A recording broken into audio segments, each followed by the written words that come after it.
আর রংপুরে আসলে আমার ছোটকালের একটা কথা মনে পড়ে। 1976 সালে আমি লেখাপড়া করব বাহিরে বলে বাড়ি থেকে বের হয়েছিলাম, একেবারে প্রথম শ্রেণীর দিকে পড়া মাদ্রাসায় 1976 সালে। তো যখন আমি চাঁপাইনবাবগঞ্জ ট্রেন স্টেশনের কাছে গেলাম, বসে আছি, তো যারা আমাকে নিয়ে গেছে তারা প্রথমে আমাকে ভয় দেখাচ্ছে। এই যে ট্রেন ঢুকলো, তার শব্দ মনে হচ্ছে যে একবারে মাটি সব ভেঙে চুরে ফেলবে। তো ওরা আমাকে বলছে যে এই কথা বলিস না, নাহলে ট্রেন ধরে নেবে। তো ওরা যেটা বলছে সেটা আমি শুনছি। তো দেখি যে ট্রেনে সবাই ওরাই কথা বলছে। তোমরা যে কথা বলছো, তো তোমাদের কি ট্রেন ধরে নেয় না? মানে ট্রেন মানুষকে ধরে নিবে ওটা বলেছে, আমি শুনে নিয়েছি। তো যখন আমি উঠে বসেছি, তখন কালো আকৃতির একটা লোক, অন্ধ, দেখতে পায় না, খুব উঁচু লম্বা জোয়ান, খুব ভালো কণ্ঠ, মনে হচ্ছে যে এখনই বলছে। রংপুর জেলাতে হলো আশ্চর্য ঘটনা, গ্রামের নামটি লক্ষণবাড়ি, বদরগঞ্জ থানা, নাম তার সুরেনবাবু। নাম তার সুরেনবাবু, বড়ই মান্যমান, সেন্দুক ভরা টাকা তাহার গোলা ভরা ধান, তাহার কন্যা ফুলো মালা আসমানের ইচ্ছে। গোটাটাই আমার মুখস্থ ছিল। ওর মুখের দিকে তাকিয়ে আমার এমনি মুখস্থ হয়ে। তো যখনই রংপুর বদরগঞ্জ বলে, তখন আমার মাথায় কথাটা জাগে। ভুলে আছি, বছর মাস ভুলে আছি। যখনই বলে রংপুর বদরগঞ্জ, ওহরে রংপুর বদরগঞ্জ। রংপুর জেলাতে হলো আশ্চর্য ঘটনা, গ্রামের নামটি লক্ষণবাড়ি, বদরগঞ্জ থানা, নাম তার সুরেনবাবু। কোথায় যে আছে। তো আপনাদের সাথে আমার আন্তরিকতার অভাব নেই, সময় মতো আসতে পারিনি, মনে কিছু নিয়েন না। পবিত্রতা অর্ধেক ঈমান। আলহামদুলিল্লাহ সুবহানাল্লাহ বললে আকাশ জমিন নেকিতে ভরে যায়। ভুলেও দোকানে বসে আড্ডা পিটবেন না। সলাত আদায় করে বাসায় যাবেন, 2-1 আয়াত কোরআন মাজিদ পড়বেন, সুবহানাল্লাহ আলহামদুলিল্লাহ কিছু বলবেন, 10 বার দিয়ে শুয়ে যাবেন। মরা লাগবে। বসে দেখেছিলাম একদিন বয়স 40, দেখি এখন 60, কদিন পরে দেখবো আর নেই। এই হলো জীবন। তারপরে তিনি বললেন আসাদকাত বুরহান, দান হলো দলিল। কোন ইবাদত দলিল নয়, দান মাত্র দলিল। বিচারের মাঠে আমি বলবো আমি জান্নাত পাবো। আল্লাহ যদি আমাকে বলেন কেন, তো আমি বলবো যে আমি যে জান্নাত পাবো তার দলিল আছে আমার কাছে। কি দলিল? এই যে দান করেছি। তারপরে তিনি বললেন না, সলাত নূরুন, সলাত হলো আলো, নামাজ হলো আলো। বিচারের মাঠে খুব অন্ধকার থাকবে, বিচারের মাঠ কোনো কিছু দেখা যাবে না, একেবারে অন্ধকার। তো যার সলাত কবুল হয়েছে ওর জন্য হবে আলো। অসাবর জিয়া, ধৈর্য হলো আলো। সব কাজে ধৈর্যের পরিচয় দিতে হবে। আসরের সলাতের পরে আব্দুর রাজ্জাক সাহেব নেই, আরে ছাড়ো, মিথ্যা কথা বলছে, এরা দাওয়াতি দেয়নি। মাগরিবের পরেও নেই, আর চলো সব মিথ্যা ধোঁকাবাজ। আমার কথাই হয়তো তার সাথে এমনি বলছে। একটু দেখি ঘটনা কি। ওনারা বলছেন যে রাস্তায় আসছেন, 2টার সময় বের হয়েছি। রাস্তাঘাটে ভ্যান রিক্সা বেশি, গাড়ি চলে না। প্রাণপণে চেষ্টা করছি আসার, কিন্তু ধৈর্য কুলালো না। যার যা মনে লাগলো সে তা বলে নিয়ে চলে গেল, অসাবর দিয়ে। তারপরে বলছেন অল কোরআন হুজ্জাতুল লাকা ওয়া আলাইকা, কোরআন তোমার পক্ষেও হতে পারে, কোরআন তোমার বিপক্ষেও হতে পারে। আবু হুরায়রা রাদিয়াল্লাহু তাআলা আনহু বলেন, রাসূল সাল্লাল্লাহু আলাইহি ওয়াসাল্লাম বললেন, আলা আদুল্লুকুম মায়ামুল্লাহু বিল খাতায় ওয়ারফাইহি দারাজাত, সঙ্গী সাথী পৃথিবীর মানুষ শুনে রেখো, আমি কি তোমাদের এমন একটা কথা বলে দিব না যাতে পাপ মিটে যাবে, মান বেড়ে যাবে, যাতে পাপ মিটে যাবে, মান বেড়ে যাবে, যাতে পাপ মিটে যাবে, মান বেড়ে যাবে। বলেন না সেটা কি? বলেন দেখি। পাপ মিটে যাবে, মান বেড়ে যাবে কি করলে? শোনো, এক, এসবাগুল অজু, ভালো করে অজু করলে, বারবার কথাটা আসবে, ভালো করে অজু করলে। 2, কাসরাতুল খুতা ইলাল মাসাজিদ, পায়ে হেঁটে মসজিদে গেলে। 3, ইন্তেজারুস সালাত বাদা সালাত, এক সালাতের পরে আবার কখন সালাতের টাইম হবে মর্মে অপেক্ষা করলে। তাহলে 3টা কাজ। পাপ মিটে যাবে, মান বেড়ে যাবে, পাপ মিটে যাবে, মান বেড়ে যাবে। এক, সুন্দর করে অজু করলে। দুই, পায়ে হেঁটে মসজিদে গেলে। তিন, সালাতের জন্য অপেক্ষা করলে। মনে থাকবে না মনে হয়? পাপ মিটে যাবে, মান বেড়ে যাবে। আব্দুল্লাহ ইবনে আব্বাস রাদিয়াল্লাহু তাআলা আনহু বলেন যে আল্লাহর নবী একদা বললেন যে আল্লাহ তাআলা আমাকে বলছেন, মুহাম্মদ। তো আমাদের নবী বলছেন, জি। হাল তাদরি ফিমা ইয়াকতাসিমুল মালাউল আলা, মুহাম্মদ আপনি কি বলতে পারেন উপরে কি নিয়ে হইচই হচ্ছে? একটু মধ্যখানে আল্লাহ এবং জিবরাইল আমাদেরকে, আমাদের নবীকে ডাকতেন মুহাম্মদ বলে। জিবরাইল বলেছেন মুহাম্মদ এটা করেন, এটা করেন। আল্লাহ আমাদের নবীকে বলেছেন মুহাম্মদ এই এই এই। তা আল্লাহ আমাদের নবীর কি নামে ডেকেছেন? মুহাম্মদ। আর সাহাবীগণ বলতেন আল্লাহর রাসূল, আল্লাহ রাসূল বলেছেন, আল্লাহ রাসূল দিয়েছেন, আল্লাহ রাসূল খেয়েছেন। আয়েশা বলছেন আল্লাহ রাসূল বলেছেন, আল্লাহ রাসূল দিয়েছেন, আল্লাহ রাসূল খেয়েছেন। সাহাবীগণ কিভাবে বলতেন? আল্লাহ রাসূল।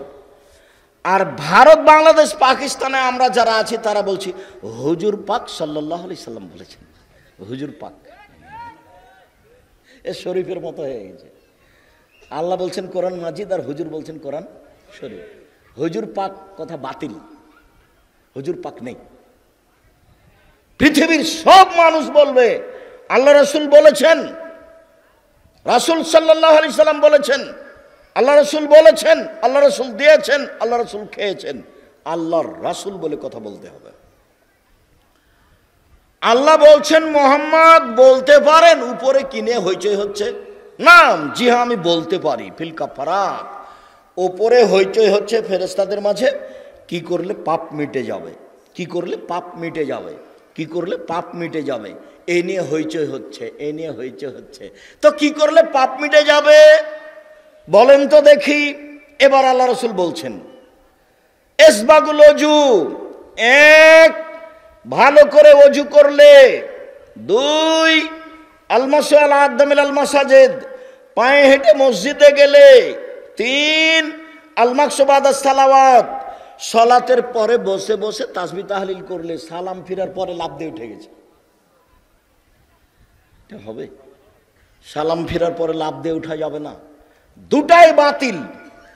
এক, সালাম ফিরার পরে লাফ দিয়ে উঠা যাবে না, এই আচরণ খারাপ। দুই, আসসালামু আলাইকুম রাহমাতুল্লাহ, আসসালামু আলাইকুম, আলহামদুলিল্লাহ রাব্বিল হাক্কি লা ইলাহা ইল্লাল্লাহ, এটা একবারে চিরদিনের জন্য বাতিল, চিরদিনের জন্য বাতিল। কিয়ামত পর্যন্ত কোনো হুজুর এরকম করতে পাবে না,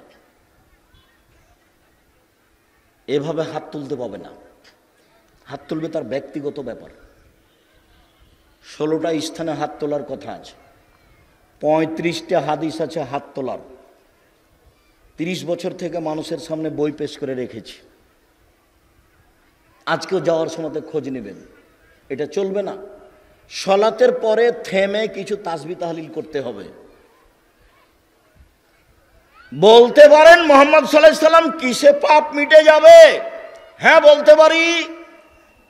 এক, সুন্দর করে ওযু করলে। দুই, পায়ে হেঁটে মসজিদে গেলে। তিন, সালাতের পরে মসজিদে বসে বসে তাসবিহ পাঠ করলে। মনে থাকবে না মনে হয়? এই পর্যন্ত বলে আল্লাহ রাসূল বলছেন মান ফাআলা হাযা আশা বেখারিন মাতা বেখারিন, যে এমনটা করলো তার মরে যাওয়া ভালো, তার বেঁচে থাকা ভালো, তার মরে যাওয়া ভালো, তার বেঁচে থাকা ভালো। যে এমনটা করলো তার মরে যাওয়া ভালো, তার বেঁচে থাকা ভালো। তারপরে কি থামছেন? আরো বলছেন ওয়াকানা মিন খাতিয়াতিহি কায়াউমিন ওয়ালাদাত উম্মুহু, তারপরে লোকটা হয়ে গেল সেই দিনের মতো যেদিন তার মা তাকে জন্ম দিয়েছে। তারপরে লোকটা হয়ে গেল সেই দিনের মতো যেদিন তার মা তাকে জন্ম দিয়েছে। তারপরে লোকটা হয়ে গেল সেই দিনের মতো যেদিন তার মা তাকে জন্ম দিয়েছে। নিষ্পাপ হয়ে গেল। কাজ তিনটে, মনে থাকবে না? তিনটে কাজের এক নাম্বার ফল, মরে যাওয়া ভালো, বেঁচে থাকা ভালো। 2 নম্বর ফল, মান বেড়ে যাবে, পাপ মিটে যাবে। 3 নম্বর ফল, হয়ে যাবে সেই দিনের মতো যেদিন তার মা তাকে জন্ম দিয়েছে। আরো 2টা কাজে এমনটা হয়, আরো 2টা কাজ আছে। তার একটা হলো, কেউ যদি হজ করে আর হজ যদি কবুল হয়, তাহলে হয়ে যায় সেই দিনের মতো যেদিন তার মা তাকে জন্ম দিয়েছে। আর একটা আছে, অসুস্থ অবস্থায় কেউ যদি বলে আলহামদুলিল্লাহ, তাহলে হয়ে যায় সেদিনের মতো যেদিন তার মা তাকে জন্ম দিয়েছে। সিরিয়াল করেন তো দেখি। 1, এইভাবে সুন্দর করে ওযু, পায়ে হেঁটে মসজিদে যাওয়া, বসে সুবহানাল্লাহ বলা। 2, আরেকটা কি কাজ বলেন? আরেকটা, আরে এটা তো শেষ, হজ। হজ হজ যদি কবুল হয় তাহলে হয়ে যাবে সেই দিনের মতো যেদিন তার মা তাকে জন্ম দিয়েছে। 3, আরেকটা কি? অসুস্থ অবস্থায় আলহামদুলিল্লাহ বলা। অসুস্থ হলেই সিঙ্গাপুর যেতে হবে না, টাকা থাকলেই সিঙ্গাপুর যেতে হবে, এই হিসাব বাতিল। ধৈর্যের পরিচয় দিলে এই পাপ মিটে যাবে। কত হাদিস আছে এই লাইনে। আর যদি অসুস্থ অবস্থায় সুবহানাল্লাহ আলহামদুলিল্লাহ বলে, তো হয়ে গেছে সেই দিনের মতো যেদিন তার মা তাকে জন্ম দিয়েছে। সম্মানিত দ্বীনী ভাই বোন, বলছিলাম আবু হুরায়রা রাদিয়াল্লাহু তাআলা আনহু বলেন, রাসূল সাল্লাল্লাহু আলাইহি সাল্লাম বলেছেন, মান গাসসালা ওয়াজহাহু, কেউ যদি ওযু করতে বসে মুখমণ্ডল ধয়, খারাজা মিন ওয়াজহিহি কুল্লু খাতিয়া, মুখের যা পাপ আছে সব ঝরে যাবে। 2 চক্ষু দিয়ে যা পাপ করেছে সব পাপ মিটে যাবে। 2 কানে যা পাপ করেছে সব পাপ মিটে যাবে। 2 কানে ইয়ারফোন লাগা আছে, ইন্ডিয়ার গান চলছে, কানে জেনা হচ্ছে। আল্লাহ নবী বলছেন, 2 চোখের জেনা হচ্ছে চোখ দিয়ে দেখা, 2 কানের জেনা হচ্ছে কান দিয়ে শোনা, হাতের জেনা হচ্ছে হাত দিয়ে ধরা, পায়ের জেনা হচ্ছে এই পথে চলা, অন্তরের জেনা হচ্ছে পরিকল্পনা করা, জিহ্বার জেনা হচ্ছে মুখে কথা বলা। এগুলো সব জেনার মাধ্যম। হাদিস বুখারী মুসলিম। আল্লাহর নবী বলেন, ওযু করতে লেগে কেউ যদি মুখমণ্ডল ধয়, তাহলে কানে চোখের মাধ্যমে যা পাপ হয়েছে সব ঝরে যাবে পানির মাধ্যমে এবং শেষ ফোঁটার মাধ্যমে। 2, ওযু করতে লেগে যদি কেউ কোনই পর্যন্ত হাত ধয় ওযুর নিয়মে, তাহলে হাতের মাধ্যমে যত পাপ হয়েছে সব মিটে যাবে। 3, ওযুর শেষে কেউ যদি পা ধয়, তাহলে পায়ের মাধ্যমে যে পাপ হয়েছে সব পাপ মিটে যাবে। ওয়া ইয়াখরুজু ইলাল মসজিদে নাকিয়ান মিনাদ দুনুবে, এবার লোকটা মসজিদে যাচ্ছে সালাত আদায় করতে, তার কোনো আর পাপ নেই, নিষ্পাপ হয়ে মসজিদের দিকে যাচ্ছে, তার কোনো পাপ নেই। আবু হুরায়রা রাদিয়াল্লাহু তাআলা আনহু বলেন, আল্লাহর নবী বলেছেন, আল উযু ইয়াকফিরু মা কানা ক্বাবলাহু, ওযু অতীতের সব পাপকে মিটিয়ে দেয়। ওযু অতীতের সব পাপকে মিটিয়ে দেয়। ওযু অতীতের সব পাপকে মিটিয়ে দেয়। আর সালাতটা তার জন্য নফল হিসাবে দাঁড়ায়, মানে মান বেড়ে যায়। সালাতটা তার জন্য নফল হিসাবে দাঁড়ায়, মানে মান বেড়ে যায় ওযু। উবাদা ইবনে সামিত রাদিয়াল্লাহু তাআলা আনহু বলেন, রাসূল সাল্লাল্লাহু আলাইহি ওয়াসাল্লাম বলেছেন, as-salawatul khams ইফতারাজাহুল্লাহু তাআলা ফামান আহসানা ওযুহুন্না ওয়া সাল্লা লিওয়াক্তিহিন্না ওয়া আতামা রুকুহুন্না সুজুদাহুন্না, কেউ যদি 5 ওয়াক্ত সালাতে সুন্দর করে ওযু করে, সময় মতো সালাত আদায় করে, সূর্য ওঠার সময়তে ফজরের সালাত আদায় করলে কি সময় মতো হলো?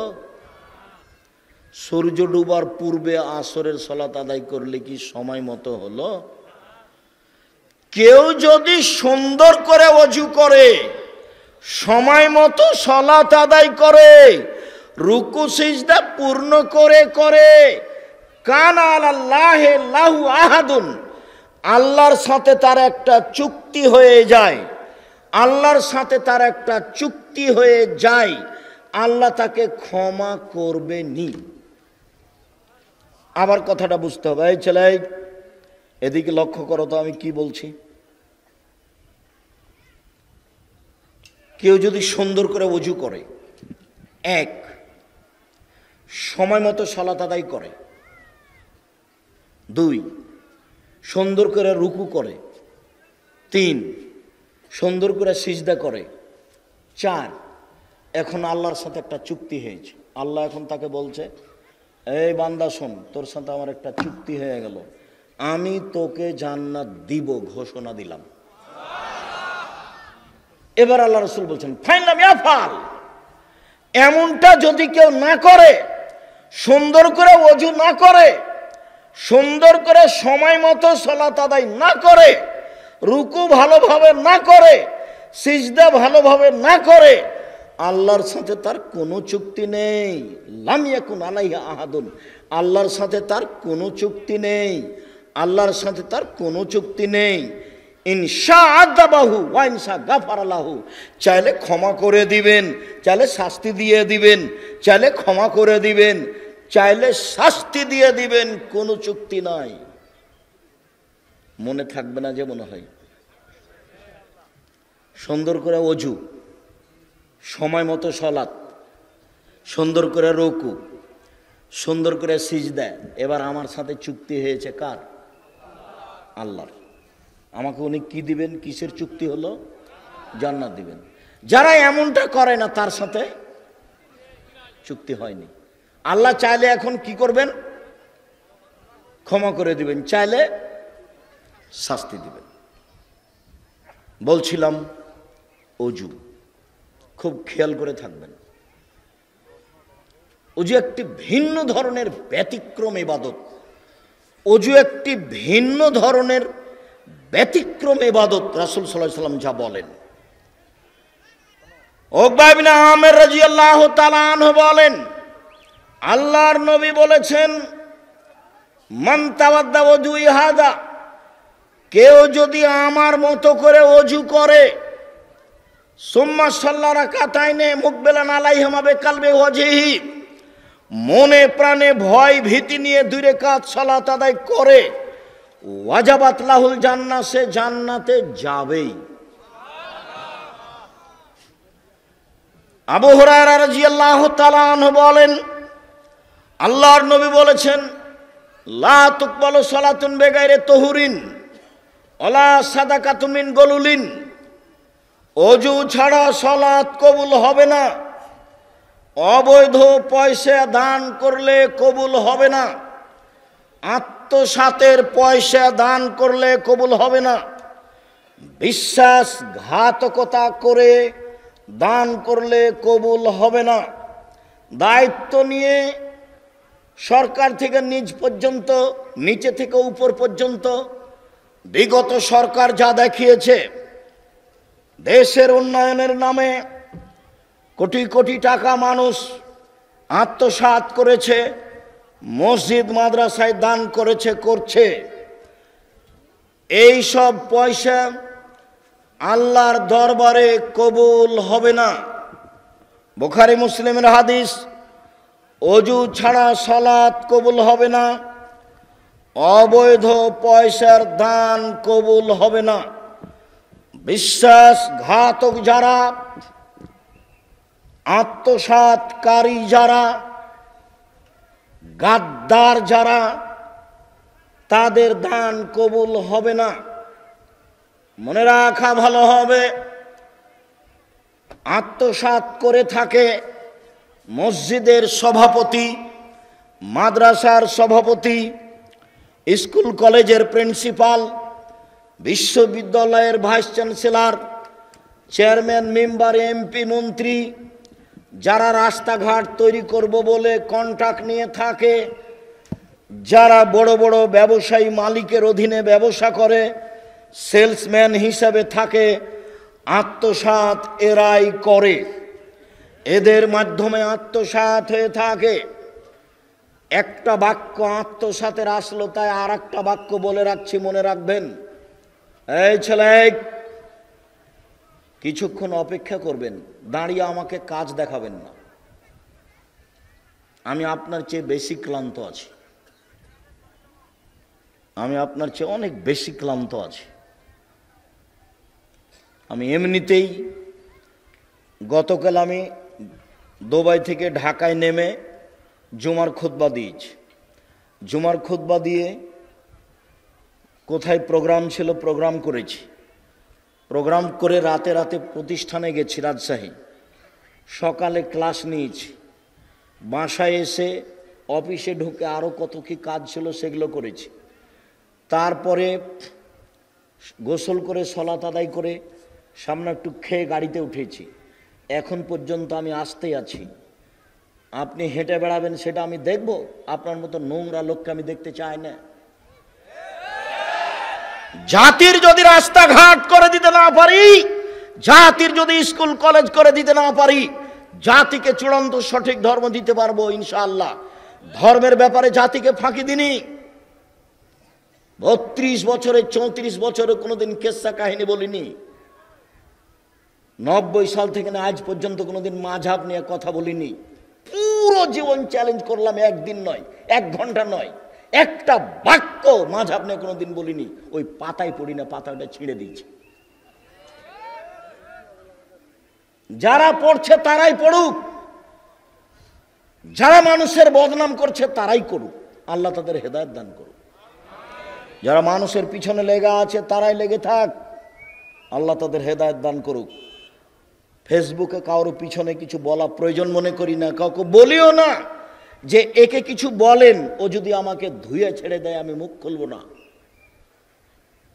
ওর কত বড় হাইকোর্ট আর কত বড় জজ কোর্ট আমি বিচারের মাঠে দেখব ইনশাআল্লাহ। যেদিন তার হাইকোর্ট জজ কোর্ট কিছুই থাকবে না, ফেসবুক তার জজ কোর্ট, ইউটিউব তার হাইকোর্ট, এখানে সব কিছু করে নিল। ধর্ম তো সহজ নয়। সম্মানিত দিনী ভাই বোন, আপনি দোকানে বসে আড্ডা পিটবেন, আমি আব্দুর রাজ্জাক বিন ইউসুফের কথা বলবো, তখন আপনি ভালো মানুষ, এই ধারণা আপনি করিয়েন না। এ ধারণা আপনার ঠিক নয়। আমি আপনার জন্য এসেছি, এত পথ অতিক্রম করে আমি আপনার জন্য এসেছি। আপনি কেন ওখানে থাকবেন? কি দেখাতে চান আপনি আমাকে? আপনার কাছে কি বিদ্যা আছে? আপনি আপনার পরিবারটা আমার কাছে পরিচয় দেন তো। আপনার পরিবার কি করে, কিসের বলে আপনি এত কিছু ভাবেন? কি আপনার ভাবার এমন আছে? সম্মানিত দিনী ভাই বোন, আদি ইবনে উমায়রা বলছেন যে আল্লাহর নবী বললেন, মানিস্তামালনাহু আলা আমালিন মিনকুম, মানুষ শোনো, আমি তোমাদের যাকে বেতন দিয়ে কাজ দিই, শিক্ষক হোক, প্রিন্সিপাল হোক, সভাপতি হোক, যে কোনো লোক যে কোনো জায়গাতে বেতন পায়, তাকে আমি কাজ দিয়েছি, ফাকাতামা মিখিয়াতান ফামা ফাওকাহু, সে যদি কাজে একটা সুঁচ আত্মসাৎ করে। সুঁচ বুঝেন আপনারা? সুঁচ আত্মসাৎ করে। সুঁচ তো কথা নয়, মানে ছোট থেকে ছোট, ক্ষুদ্র থেকে ক্ষুদ্র, কম থেকে কম, 1 টাকা 50 পয়সা, একটা গম, একখান টিন, একটা বস্তা, একটা কম্বল, একখান ইট, 1 টাকা। কেউ যদি সামান্য প্রমাণে আত্মসাৎ করে, ইয়াউমাল কিয়ামা, বিচার মাঠেও সেগুলি নিয়ে উপস্থিত হবে। ওর কাঁধে থাকবে টিন, ওর কাঁধে থাকবে গমের বস্তা, ওর কাঁধে থাকবে টাকা, ওর কাঁধে থাকবে গরু ছাগল। সৌদি আরবের মানুষ উট আত্মসাৎ করেছে, কাঁধে থাকবে। বাংলাদেশের মানুষ কাপড় আত্মসাৎ করেছে, কাঁধে থাকবে। টিন আত্মসাৎ করেছে, কাঁধে থাকবে। জমি জোর করে দখল করেছে, জমির নিচ থেকে খুঁড়ে তাকে খোঁড়েতে বাধ্য করা হবে, উঠে কাঁধে তুলে দেওয়া হবে। এগুলো নিয়েও ঘুরবে। যদি একদিন ঘুরে 50,000 বছর, যদি 3 দিন ঘুরে তাহলে 1.5 লক্ষ বছর। ও তো বুঝতে পারেনি কিয়ামত কাকে বলে। খায় আর পায়খানা করে আর দিন কাটায়, মনে করে আমি কিছু। কিয়ামত তো এমন কিছু নয়। কবর তো কারো হাতে নেই, কিয়ামত তো কারো হাতে নেই, জাহান্নাম জান্নাত তো কারো হাতে নেই। আল্লাহগুলো সব নিজের হাতে রেখে দিয়েছে। কেন এই কথাটা আসলো, এই বিষয়ে বিস্তারিত দেখতে চাইলে যে এদেরকে বলতে হবে, ইউটিউবে পাওয়া যাবে আত্মসাৎ। সরকার যখন দেশ ছেড়ে চলে গেল এইভাবে, তখন প্রথম বক্তব্য ছিল মসজিদে জুলুম। প্রথম বক্তব্য কি ছিল? জুলুম। তারপরের বক্তব্য ছিল আত্মসাৎ। তারপরের বক্তব্য ছিল ছবি মূর্তি। বাড়িতে গিয়ে আপনার ছেলে যে পটটা, পায়খানার পটটা আছে, ওটা ঘোড়ার আকারে আছে, ওটা ভেঙে দিতে হবে আজকেই। আয়েশা রাদিয়াল্লাহু তাআলা আনহা বলেন, আল্লাহর নবী বাড়িতে ঢুকে ভেঙে দেওয়া যাবে এমন কিছু রেখে দিতেন না, ভেঙে দিতেন। আয়েশা রাদিয়াল্লাহু তাআলা আনহা বলেন, আল্লাহর নবী বাড়িতে ঢুকে এমন কিছু রাখতেন না যেটা ছিঁড়ে ফেলা যাবে, কাপড় চুপড় সেগুলো ছিঁড়ে ফেলে দিতেন। তোমার শুধু স্কুলের ছবিটা, পাসপোর্ট সাইজের ছবিটা ব্যতীত তোমার বাড়িতে আর কোনো প্রকার ছবি মূর্তি থাকবে না, না তোমার বাপের, না তোমার মায়ের, না তোমার বন্ধুর, না তোমার বান্ধবীর, না অ্যালবামে, না বাড়িতেই একটাও রাখা হবে না। রাখলে তুমি মুনাফেক, তুমি আমার বক্তব্য শুনে মুনাফেকি করেছো। তোমার মা ও তো অবুঝ মহিলা, তোমার নানা বিবাহ দিয়েছে, স্বামীর কাছে গেছে, সেই বাচ্চা হয়ে গেছে। কিসের মা? মা কাকে বলে? ও জানে মা কাকে বলে? এই ছেলে, এদিকে খেয়াল করো, আগে তোমার মাকে দেখাই মা কাকে বলে, তারপর আবার ফিরে আসছে এখানে ইনশাআল্লাহ। মা হলে চারটে জিনিস লাগে। মা হলে কটা জিনিস লাগে? চারটা জিনিস লাগে। জাবের বলছেন যে রাসূলের সাথে যুদ্ধ করে আমরা বাড়িতে আসছি, তো মদিনায় ঢুকবো। তা আল্লাহ রাসূল বলেন, এই থামো থামো থামো, রাতে এখানে থাকবো, সকালে বাড়িতে যাব। তো আমি জাবের বললাম, আল্লাহর নবী, আমি নতুন বিবাহ করেছি, আমাকে বাড়ি যেতে দেন। তো আল্লাহ রাসূল বলছেন, হো তুমি নতুন বিবাহ করেছো? তুমি কুমারী মেয়ে বিবাহ করেছো না তালাক প্রাপ্তা মেয়ে বিবাহ করেছো? তো জাবের বললেন, আল্লাহ রাসূল, আমি তালাক প্রাপ্তা মেয়ে বিবাহ করেছি। তো রাসূল সাল্লাল্লাহু আলাইহি ওয়াসাল্লাম বলেন, আচ্ছা জাবের, তুমি কুমারী মেয়ে কেন বিবাহ করলে না? তুমি তার সাথে খেলতো, তোমার সাথে খেলতো, তুমি তার সাথে খেলতো, তোমার সাথে খেলতো। তখন জাবের রাদিয়াল্লাহু আনহু বলছেন, আল্লাহর নবী, আমার বাপ ওহিদের যুদ্ধে শহীদ হয়েছেন, আমার পিতা ওহুদের যুদ্ধে শহীদ হয়েছেন 9 জন মেয়ে রেখে। কয়জন? 9 জন মেয়ে রেখে। আকরাহ আন উজাব্বেজা মিসলাহুন না, আমার বোনদের সমবয়সের মেয়ে আমি বিবাহ করা পছন্দ করিনি 4টা কারণে। আমার বোনদের সমবয়সের মেয়েকে বিবাহ করা পছন্দ করিনি 4টা কারণে। আমার বোনদের সমবয়সের মেয়েকে বিবাহ করা পছন্দ করিনি 4টা কারণে। এক, লে তুয়াল্লেমাহুন না, তালাক প্রাপ্তা বুদ্ধিমতী বড় মেয়ে বিবাহ করেছি যাতে করে আমার বোনদেরকে বিদ্যা শিখাতে পারে। 2, তোয়াদ্দেবাহুন না, যাতে করে আমার স্ত্রী আমার বোনদেরকে শিষ্টাচার শিখাতে পারে। এই ছেলে, তোমার মায়ের কাছে এখানে একটু কথা বলি। তোমার মা প্লেট কিনেছে, তাতে আছে চিংড়ি মাছ, প্লেটের নিচে আছে সব চিংড়ি মাছ। বলো তো তোমার মা কি শিষ্টাচার জানে? তোমার মা একটা তরকারির বাটি কিনেছে, সে হলো, ওটা হলো কাতল মাছ। তোমার মা একটা আয়না নিয়েছে, আয়নাটা হলো রুই মাছ। তোমার মা তোমার ছোট বোনের, ছোট ভাইয়ের জন্য কাপড় কিনেছে, সবই কার্টনে পূর্ণ। কথা বোঝা যায় না মনে হয়? এ মা নয়, এ জানে না মা কাকে বলে। আমাদের বাড়িতে তো কার্টনের জামাটা হয় ফিরিয়ে দেওয়া হবে, না হয় কার্টনটা খুলে দেওয়া হবে, না হয় কাপড়টা জ্বালিয়ে দেওয়া হবে। হয় কাপড়টা ফিরিয়ে দেওয়া হবে, না হয় কটনটা তুলে ফেলা হবে, না হয় সেটা জ্বালিয়ে দেওয়া হবে। এটা তো আমাদের বাসায় থাকতে পারে না। তোমাদের বাসাতে কার্টন পূর্ণ কাপড় তোমার গায়ে এখনই আছে। তোমার মা শিষ্টাচার জানে, কে বলেছে? তোমার নানা তোমার মায়ের বিবাহ দিয়েছে, ও স্বামীর কাছে গেছে তাই বাচ্চা হয়েছে, সেই জন্য মা। মা কাকে বলে তার জানা নাই। এক, বাচ্চাকে বিদ্যা শিখাতে হবে, তার নাম মা। দুই, বাচ্চাকে শিষ্টাচার শিখাতে হবে, তার নাম মা। তিন, বাচ্চাকে সাজগোজ করে পরিপাটি করে ঝকঝক করে রাখতে হবে, তার নাম মা। তুরাজ্জেলাহুন্না, আমি বেশি বয়সের মেয়ে বিবাহ করেছি তালাক প্রাপ্তা, যাতে করে আমার বোনদের মাথার চুল সাজগোজ করে চিরুনি করে সুন্দর করে রাখতে পারে। তোমার মা মানে ছোট প্যান্টটা টাকনোর নিচে আছে, এটা পরাতে পারে না, প্যান্টটা কেটে ছোট করবে, তার নাম মা। তোমার ভাইয়ের কাপড়গুলো ময়লা হয়ে আছে, পরিষ্কার করে রাখবে, তার নাম মা। বলো তো, তোমার মা যখন তোমার ছোট ভাইটার গায়ে কাপড়টা দিবে তখন কোন হাতখান আগে ঢোকাবে?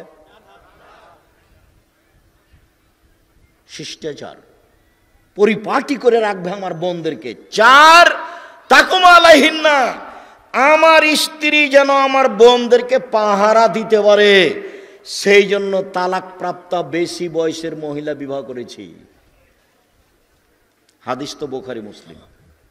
কি বিবেচনা করবেন? কি বিবেচনা আছে আপনার কাছে? চারটে জিনিস আছে যে মহিলার কাছে, সেই হলো মা।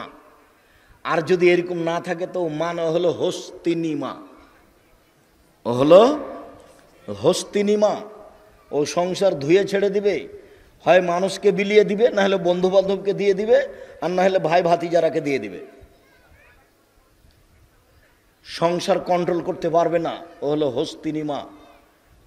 আপনাকে তখন হুঁশিয়ার সতর্ক হতে হবে, নইলে সংসার এমনি নষ্ট হয়ে যাবে। শুনুন, রাসূল সাল্লাল্লাহু আলাইহি ওয়াসাল্লাম বলেন, আত-তাহুরু মিফতাহুস সালাহ, ওযু হলো সালাতের চাবি। নামাজ জান্নাতের চাবি, এ হাদিস জাল। ওযু হলো সালাতের চাবি। এই ঘরটাতে তালা মারা আছে, ঢোকো তো দেখি। কি করতে হবে? ঢুকলে তালা খুলতে হবে। তো এখন সালাত যদি কবুল হয় তাহলে কি করতে হবে? ওযু করতে হবে, তাহলে সালাতের মধ্যে ঢোকা যাবে। ওযু হলো সালাতের চাবি। আল্লাহু আকবার বললে সবকিছু হারাম হয়ে যায়, সালাম দিলে সবকিছু হালাল হয়ে যায়। আল্লাহু আকবার বললে সবকিছু হারাম হয়ে যায়, সালাম দিলে সবকিছু হালাল হয়ে যায়। দ্রুত আগাচ্ছি, শেষের দিকে মধ্যে অনেক হাদিস ছেড়ে দিয়ে চলে আসছে। এদিকে দেখেন, উমামা বাহেলি রাদিয়াল্লাহু তাআলা আনহু বলেন, একদা আল্লাহর নবী কবরস্থানে আসলেন। কবরস্থানে এসে বলছেন, আসসালামু আলাইকুম দারাল মুমিনিনা ওয়া ইন্না ইনশাআল্লাহু বিকুম লাহিকুনা। ও কবরবাসী, মোমেনদের কবর, তোমাদের উপরে শান্তি নিরাপত্তা নাজিল হোক। অচিরে আমি তোমাদের সাথে মিলে যাব, অচিরে আমি তোমাদের সাথে সাক্ষাৎ করব। অদ্য আন্নি আনা আরা ইখওয়ানানা, আমার মনটা চাই আমি আমার ভাইদের দেখি, আমার মনটা চাই আমি আমার ভাইদের দেখি। এই কথা বলার সাথে সাথে সাহাবীগণ বলছেন, আওয়ালাস না ইখওয়ানানা, কি ব্যাপার? আপনি আপনার ভাইকে দেখতে চান, যারা কবরে আছে তারা, আমরা কি ভাই নই নাকি আপনার? একটু কথার উলট পালট সাহাবীদের বিবেকে আসলে সাহাবীগণ কথা বলতেন। আল্লাহ নবী, ব্যাপারটা কি? আমরা কি আপনার ভাই নই নাকি? ওরাকে আপনি ভাই বলছেন কেন? তখন আল্লাহ রাসূল বলছেন, শোনো, আনতুম আসহাবি, তোমরা আমার সঙ্গী, তোমরা আমার সাথী, তোমরা আমার সঙ্গী। ওয়া ইখওয়ানুনা আল্লাযী লাম ইয়াতু বাদু, আমার ভাই যারা এখন পর্যন্ত আসেনি, আমার ভাই ওরা যারা এখন পর্যন্ত আসেনি, আমার ভাই ওরা যারা এখনো দুনিয়ায় আসেনি, মানে আমরা। তখন একজন সাহাবী বলছেন, কাইফা তারিফু, আপনি আমাদের কিভাবে চিনবেন? কিভাবে চিনবেন যারা আসেনি তারা আপনার ভাই, এটা কিভাবে চিনবেন? তখন আল্লাহ রাসূল বলছেন, শুনো, তোমার মতামত কি? একটা লোকের যদি ঘোড়া থাকে, কপাল সাদা, হাঁটু সাদা, লাল, কপাল সাদা, হাঁটু সাদা, পা সাদা, হাজার হাজার একেবারে বিকট কালো উটের মাঝে, ঘোড়ার মাঝে, সব ঘোড়াগুলি কালো, আর একটা আছে সাদা লাল, মালিককে এটা চিনতে পারবে? জি হ্যাঁ, চিনতে পারবে, খুব চিনতে পারবে। শোনো, ইন্না উম্মতি আতুনা ইয়াউমাল কিয়ামা বিআসারি সুজুদে গুরান মুহাজ্জালিনা, আমার উম্মত বিচার মাঠে আসবে যখন, তখন অজুর জায়গাগুলি চকমক চকমক করবে, আমি দেখে চিনে নিব। আমার উম্মত যখন বিচারের মাঠে আসবে, তখন তাদের অজুর জায়গাগুলি চকমক চকমক করবে, আমি দেখে চিনে নিব। অলাইসা আহাদুন, পৃথিবীতে আর কারো এমন হবে না, মানে অতীতে যত নবী গেছেন কারো উম্মত এরকম হবে না। অজুর চিহ্ন। সুবহানাল্লাহ। বারা ইবনে আযিব রাদিয়াল্লাহু তাআলা আনহু বলেন, রাসূল সাল্লাল্লাহু আলাইহি সাল্লাম একদা বললেন, শোনো, আনা আউয়ালু মাইউজানা লিসসুজুদে, আমি প্রথম ব্যক্তি যাকে বিচারের মাঠে সিজদা করতে বলা হবে। আনা আউয়ালু মাই ইউমারা ইয়ারফারাসাহু, আমি প্রথম ব্যক্তি যাকে সিজদা থেকে মাথা উঠাতে বলা হবে। আমি যখন সিজদায় পড়ে যাব বিচারের মাঠে, আমি প্রথম ব্যক্তি, তখন আল্লাহ আমাকে বলবেন মাথা উঠান, যাহাই বলিবেন তাহাই শুনিব, যাহাই বলিবেন তাহাই শুনিব, যা চাইবেন তাই দিব, যে কথা বলবেন সেটা গ্রহণ করব, মাথা উঠান। মাথা উঠিয়ে আমি দেখব, আমার উম্মাদকে চিনে নিব, সামনে যেমন চিনব, ডানে তেমন চিনব, বামে তেমন চিনব, পিছনে তেমন চিনব। সাহাবী বললেন, কাইফা তারিফ, কিভাবে চিনবেন? মিন উম্মাতে নূহ ইলা উম্মাতিক, নূহ আলাইহিস সালাম থেকে নিয়ে এখন পর্যন্ত কত মানুষ এসেছে, কত মানুষ আছে, কত মানুষ আসবে, আপনি কিভাবে চিনবেন? তখন তিনি বললেন, ইন্না উম্মাতি ইয়াতুনা ইয়াউমাল কিয়ামা গুরান মুহাজ্জালিনা মিন আসারিল উজুয়ে, বিচারের মাঠে আমার উম্মত আসবে অজুর জায়গাগুলি চকমকে অবস্থায়। এক, দুই, ওয়া ইউতা উম্মতি আমালাহুম বিল আইমান, আমার উম্মতকে ডান হাতে খাতা দেওয়া হবে, দেখে চিনে নিব, এমনটা কারো হবে না।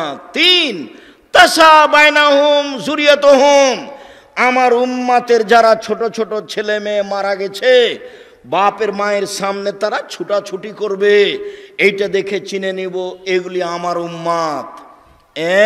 এক, অজুর চিহ্ন দেখে। দুই, ডান হাতে আমল নামা দেখে। তিন, আমার উম্মতের ছেলে মেয়েরা যেগুলো ছোট অবস্থায় মারা গেছে, ওরা তাদের সামনে ছুটাছুটি করবে, এইটা দেখে আমি চিনে নিব এগুলি আমার উম্মত। এই জন্য ছেলে মেয়ে বেশি নিতে হবে, ছেলে মেয়ে কম নিলে ইহকালে লস, ছেলে মেয়ে কম নিলে পরকালে লস। ছেলে মেয়ে কম নিলে ইহকালে লস, মানে একটাই ছেলে তো একটা টাকা ইনকাম করবে, আর ছেলে যদি পাঁচটা হয়, একটা লন্ডনে, একটা আমেরিকা, একটা ঢাকা, একটা চট্টগ্রামে, তো চট্টগ্রামের বলছে আম্মা আপনি এখানে চলে আসেন, আম্মা আপনি এখানে আসেন, তো ঢাকা বলছে ওখানে যাবে কেন রে, ঢাকা আসবে আমার কাছে থাকবে। তো লন্ডনওয়ালা বলছে তোরা কি পেয়েছিস, আম্মা আমার কাছে আসবে। তার সম্মান দেখছেন? আর একটা ছেলে দুনিয়ার শয়তান, বলছে মাকে বলছে তুই বের হয়ে যা, তোকে বাড়িতে রাখবো না। ছেলে বলছে ছেলে মেয়ে বেশি হলে পরকালে লাভ। কিভাবে? যেগুলো ছেলে মেয়ে মারা গেছে সেগুলো আপনার আগে থাকবে। এক, দুই হলে যতক্ষণ পর্যন্ত আপনার জান্নাত ঘোষণা না হয়েছে ততক্ষণ পর্যন্ত ওই ছেলে মেয়ে আপনার কাছ থেকে যাবে না। তিন, মেয়ে যদি দুইটাই হয়, লালন পালনে দুইটাই মেয়ে, তাহলে বাপ আর মেয়ে, বাপ আর আল্লাহর নবী একসাথে জান্নাতে এভাবে থাকবেন। এই দুইটা আঙ্গুল দেখালেন এবং জমা করে দেখালেন। এই ছেলে শোনো, ভাইজান আপনি শুনেন, মুরব্বি একটু খেয়াল করেন। আল্লাহ নবী বলছেন কেউ যদি ইয়াতিমের লালন পালন করে, ইয়াতিম, তাহলে ওই লোকটা যে ইয়াতিমের লালন পালন করেছে সে আর আমি মুহাম্মদ সাল্লাল্লাহু আলাইহি সাল্লাম জান্নাতে থাকবো একসাথে, তবে একটু ফাঁকা। আর কেউ যদি দুইটা মেয়ের লালন পালন করে বিবাহ শাদী দিয়ে দেয়, সেই বাপ আর আমি জান্নাতে থাকবো একসাথে। কথাটা বলতে না বলতে আর একটা কথা এসে মাথায় ঢুকলো, সেটা বলি, না হলে মানাচ্ছে না। সেটা হলো এই, একজন সাহাবী বলছেন আমি রাসূলের সাথে রাতে ছিলাম, এখন ঘুমাতে যাব, তো মেশক আর অজুর পানি নিয়ে এসে বললাম এই নেন মেশক আর অজুর পানি। আল্লাহ রাসূল দেখে খুশি হয়ে গেছে, বাহ তোমার তো বুদ্ধি ভালো আছে, কি চাও একটু চাও তো, কি চাও? খুশি হয়ে বলছেন আল্লাহ নবী। তো সাহাবী বলছেন আপনার সাথে জান্নাতে থাকতে চাই।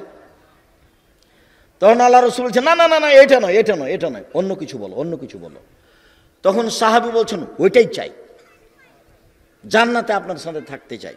তখন আল্লাহ রাসূল বলছেন আইনি আলা বেকাসরাতি সুজুদ, আমি এমনি পারবো না যে, তাহলে তুমি আমাকে সাহায্য করো, রাতে তাহাজ্জুদ পড়ো, রাতে তাহাজ্জুদ না পড়ে কেউ আমার সাথে জান্নাতে থাকবে এটা হবে না।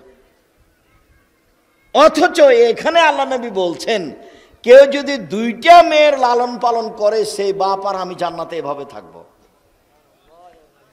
আর এতিমের লালন পালন করলে জান্নাতে এভাবে থাকবো।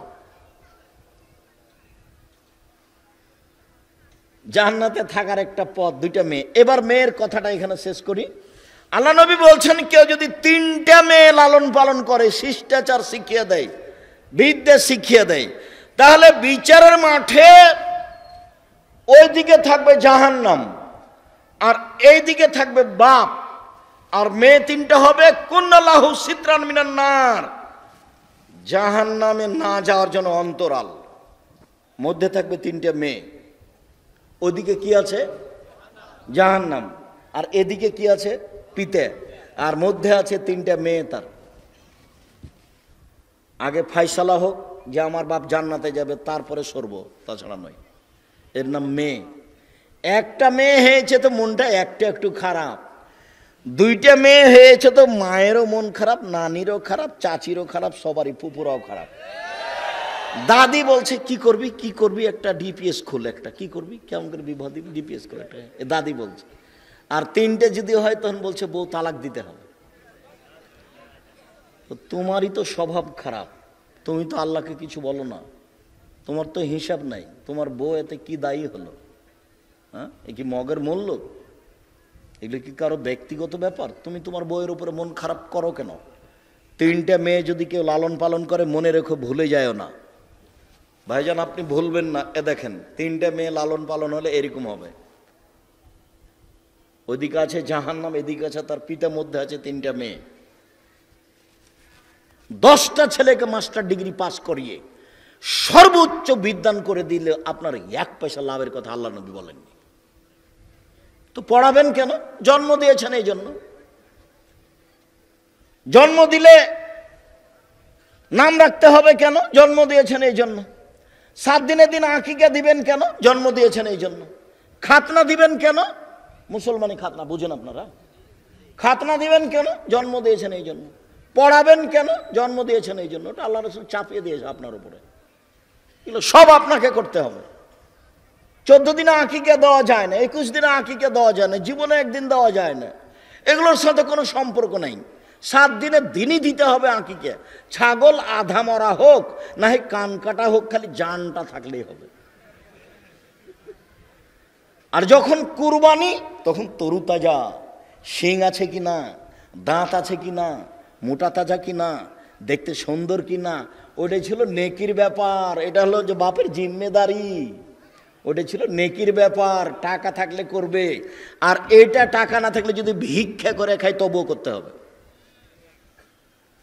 আকিকা বাপকে ভিক্ষা করে খেলো দিতে হবে, বুঝেননি কথা? এটা বাপের জিম্মেদারি, সারাদিন ভিক্ষা করবে। ভিক্ষা করে 5-7টা 1000 টাকা করে, না হলে কার কাছে কর্জ নিয়ে বাজারে গিয়ে একটা কানা ছাগল কিনবে, কানা ন্যাংরা, না হলে একটা ভেড়া, ভেড়া বুঝুন আপনারা, ভেড়া কিনবেন। 7 দিনের দিন বাপকে আকিকা দিতেই হবে, যে কোনো মূল্যে দিতে হবে। 7 দিনের দিন বাচ্চার মাথা নেড়ে করতে হবে, ডাক্তার যা বলেছে বলেছে। 7 দিনের দিন বাচ্চার নাম রাখতে হবে, চুল সম পরিমাণ হিসাব করে রূপা ফকির মিসকিনকে রূপা মূল্য টাকা দান করে দিতে হবে। 7 দিনের দিন আকিকা দিতে হবে। দিন শুরু হয় সূর্য ডুবলেই পরের দিন, সূর্য যতক্ষণ ডুবেনি ততক্ষণ আগের দিন। আরে আজ হলো কি বার? শনিবার। আগামীকাল কি? রবিবার। তো রবিবার শুরু হয়েছে কখন থেকে বলেন তো? সূর্য ডোবার পর থেকে, আরবি এটা হিসাব। তো এখন রাতে যদি বাচ্চা জন্ম নেয় তো রবিবার, সন্ধ্যায় জন্ম নেয় তো রবিবার, 12টায় জন্ম নেয় তো রবিবার, সারাদিন রবিবারে, সারাদিন রবিবার। আবার সূর্য ডুবে যদি বাচ্চা জন্ম নেয় সোমবার। এই হলো 7 দিনের দিন। ভিক্ষা করে নিয়ে এসে আকিকা দিতে হবে, দিতেই হবে। চাঁপাইনবাবগঞ্জের ভাষা তো ও তো দিবে, ওর বাপকে দিতে হবে, জরুরি বিধান। ভিক্ষা করে নিচে নিতে, কর্জ করে দিবে। এখনই ছেলের হাত ভেঙে গেলে 10,000 টাকা জমা করবেই, মেডিকেলে যাবে। কিন্তু আকিকার ব্যাপারে তেমন হিসাব নেই। কে বলেছে 14 দিনে করলে হয়, একদিন করলে করবো, আচ্ছা থাক করবো। এখন বয়স 40, এখনো হয়নি, কি হবে? ধর্ম এরকম নয়। তাহলে আকিকা ভিন্ন জিনিস, কুরবানি ভিন্ন জিনিস। মনে থাকবে না মনে হয় আপনাদের? কুরবানি ভিন্ন জিনিস, আকিকা হলো ভিন্ন জিনিস। কুরবানি মানে আরে চোখটা দেখো, কান দেখো, সিংটা দেখো, দাঁত হয়েছে কিনা দেখো, মোটা তাজা হয়েছে কিনা দেখো, খুঁটটা দেখো ভেঙে আছে নাকি, নড়ে আছে নাকি, সব একবারে ঝকঝকে হতে হবে, তাহলে সেটা হলো কুরবানি। বলছিলাম সম্মানিত দিনী ভাই বোন, আল্লাহর নবী বলেন অজু করার পরে কেউ যদি সুন্দর করে অজু করে, অজু করার পরে যদি বলে আশহাদু আল্লা ইলাহা ইল্লাল্লাহু ওয়াহদাহু লা শারীকা লাহু ওয়া আশহাদু আন্না মুহাম্মাদান আবদুহু রাসূলুহু, তাহলে তার জন্য জান্নাতের সব দরজা খুলে দেওয়া হয়েছে। যেটা ইচ্ছা সেটা দিয়ে ঢুকবে। হজ করেছিল ওটা খাস, সিয়াম পালন করেছিল এটা খাস, সালাত আদায় করেছিল ওটা খাস, দান করেছিল ওইটা খাস। এবার ওযু করার পরে যখন এই দোয়া পড়েছে তখন সবটাই খুলে গেছে। কি দিয়ে আপনাকে আমি বুঝাই ওযু কি জিনিস আর দোয়া কি জিনিস? আপনার তো দোয়া মনেই থাকে না, একদিনও মনে থাকে না। ওযু শেষে বলতে হবে আশহাদু আল্লা ইলাহা ইল্লাল্লাহু ওয়াহদাহু লা শারীকা লাহু ওয়া আশহাদু আন্না মুহাম্মাদান আবদুহু রাসূলুহু। আল্লাহর নবী বলেছেন, হাদিস বুখারী মুসলিম, সব দরজাগুলি খুলে দেওয়া হয়েছে, যেটা দিয়ে ইচ্ছা ঢোকেন। মহিলাদের ব্যাপারে একটা খাস আছে, এখানে মহিলাও আছে পুরুষও আছে। ওরা দোয়া পড়লে ওরাও যাবে, পুরুষ দোয়া পড়লে পুরুষও যাবে। তো মহিলাদের জন্য একটা পার্সোনাল, ওটা পুরুষের জন্য সুযোগ নেই। সেটা হলো এই, আল্লাহ নবী বলছেন কোন মহিলা যদি 5 ওয়াক্ত সালাত আদায় করে, 1, রমজান মাসে সিয়াম পালন করে, 2, স্বামীকে মেনে চলে, 3, তিতা লাগলেও মিঠা লাগলেও, 4, যদি জেনায় লিপ্ত না হয়, তাহলে সব দরজা খুলে দেওয়া হয়েছে, যেটা দিয়ে ইচ্ছে যাবে। মহিলাদের জন্য এই সুযোগ আছে, পুরুষের জন্য এটা নয়। পুরুষ এত সহজে জান্নাত পাবে না। 1, 5 ওয়াক্ত সালাত, 2, রমজান মাসের সিয়াম রোজা, 3, স্বামীকে মেনে চলা, প্রতিবাদ না করলেই স্বামীকে মানা যাবে, অভিমান না করলেই স্বামীকে মানা যাবে। অভিমানী নেই, কাপড় মোটা হোক চিকন হোক, কাপড়টা একটু হাত দিয়ে দেখবো না কত সুন্দর, দেখো তো কাপড়টা, আরে তুমি যেটা নিয়ে এসছো সেটা আলহামদুলিল্লাহ, কি দেখবো?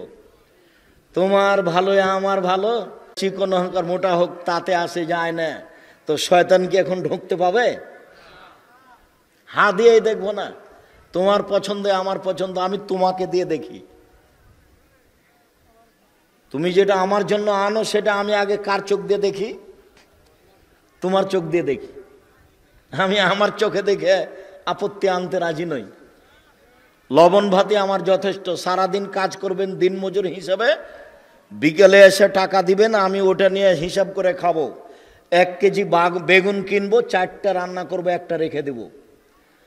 5টাই যদি রান্না করে হলো হস্তে নিব। ও সংসার বুঝে না। আলিকতে সাদো ফিল নিসফুল মাইশা, মধ্যম পন্থায় খরচ করা অর্ধেক জীবিকা নির্বাহ। মধ্যম পন্থায় খরচ করা অর্ধেক জীবিকা নির্বাহ। হিসাব করেই খরচ করতে হবে। পয়সা উপার্জনের 3টা পথ। 1, দিন মজুরি, রাজশাহী চাঁপাইনবাবগঞ্জের লোক করে। 2, চাকরি, এটাও দিন মজুর। দিন মজুর যারা তারা বিকালে টাকা পায়, আর চাকরি করে যারা তারা মাস গেলে টাকা পায়। দিন মজুর দুজনই। এটা হলো 1, টাকা ইনকামের। 2, জমি চাষ। 3, ব্যবসা। তখন আল্লাহ নবী বলছেন, সত্যবাদী ব্যবসায়ীরা জান্নাতে নবীদের সাথে থাকবেন। আগে কিছু বললেন না, আবার বলছেন ব্যবসাতে অনেক সময় সত্য মিথ্যে চলে আসে, দান করে ওটা পূর্ণ করে দাও। তামাকের ব্যবসা চলবে না। বাইরে থেকে জিনিস আনতে যদি চট্টগ্রামে ঘুষ দেওয়া লাগে, তখন আমি মাজলুম, যে নিচ্ছে ও জালেম, তখন আমি দিব। মূল বস্তু জায়েজ আছে, এই জন্য আমার ব্যবসা জায়েজ। যেখানে যেখানে টাকা লাগছে তখন আমি মাজলুম, যে নিচ্ছে হলো জালেম। আর ব্যবসা দিয়ে নিজের উপকার করতে পারবেন, বাপ মায়ের করতে পারবেন, জাতির উপকার করতে পারবেন। দিনমজুর, সন্ধ্যায় টাকা শেষ হবে। মাসিক বেতন 25 দিনে শেষ হবে। 5 দিন ধার কর্জে চলবে, জীবনে এভাবে পার হয়ে যাবে। ব্যবসা শুরু করবেন চকলেট দিয়ে, তাহলে ঋণ নেওয়া লাগবে না। ধীরে ধীরে 25-30 বছর পরে দেখবেন যে বড় ব্যবসায়ী হয়ে গেছেন। আল্লাহ তুমি আমাদের সৎ পথে চলার থাকার তৌফিক দান করো। তোমার নবী মুহাম্মদ সাল্লাল্লাহু আলাইহি ওয়াসাল্লাম হুজুর যে কথা বলেছে সেই নেকি আমাদের অর্জন করার সুযোগ করে দাও। সম্মানিত দিনী ভাই বোন, যেহেতু এখন সলাতের সময়, আবারও বলি, এশার সলাত যত দেরি করে আদায় করা হবে তত ভালো। সাহাবীগণ অনেক সময় বসে থাকতে থাকতে ঢুলে পড়তেন, তন্দ্রা ধরে নিত, বসে বসে ঘুমিয়ে পড়তেন। অনেক রাত গভীর হওয়ার পরে তিনি সলাত আদায় করতেন। উত্তম আমল হিসাবে এশার সলাত দেরিতে আদায় করার মর্মে আজকেও চেষ্টা করবেন। বলছিলাম, আল্লাহর নবী বললেন যে সলাত 3 ভাগে ভাগ, মানে নেকি 3 ভাগে ভাগ। 1, অজু। 2, রুকু। 3, সিজদা। ফমান আদ্দাহা বিহাক্কিহা ক্বাবালাত সালাতুহু ক্বাবলা সায়রা আমালিহি। যে ঠিক ঠিক অজু করবে, সুন্দর করে অজু করবে,